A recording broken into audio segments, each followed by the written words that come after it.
Фрлањето ѓубре во ноќните часови ќе биде забрането. Секој што ќе биде затекнат како остава смет по 22 часот ќе се соочи со парична казна до 50 евра. Советот на град Скопје ја изгласа одлуката со која се ограничува користењето на контейнерите во период од 22 до 6 часот.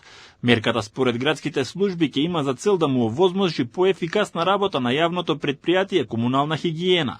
Таа е донесена по примерите од големите светски метрополи. За граѓаните мерката е добра и велат дека конечно ќе се воведе поголем ред околу собирањето на сметот. Ограничувањето ќе придонесе за почисти улици и поуреден град, сметаат тие.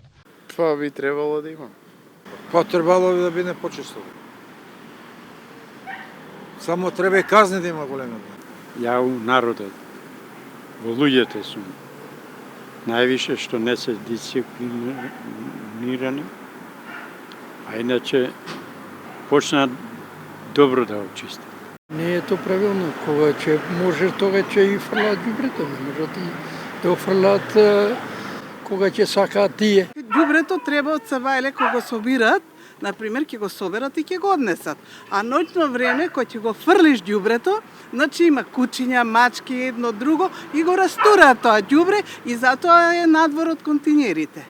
Од невладините пак со попесимистички погледи околу новата мерка. Дел оценува дека таа е недоволно ефективна и дека нема да го реши проблемот со отпадот во Скопје. Маријан Калевски од Зелен хуман град вели дека потребни се посериозни системски решенија и дека проблемот е во преголемата урбанизација и недоволниот број на контейнери.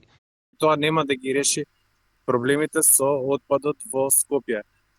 Знаете, во Скопје има преголема урбанизација која што дозволи неплански да се направат по никакви стандарди згради, каде што сега нема едноставно доволно контейнери поставено за луѓето да го одлагаат својот отпад, така што проблемот е со инфраструктурата и со имањето на премал број на контейнери.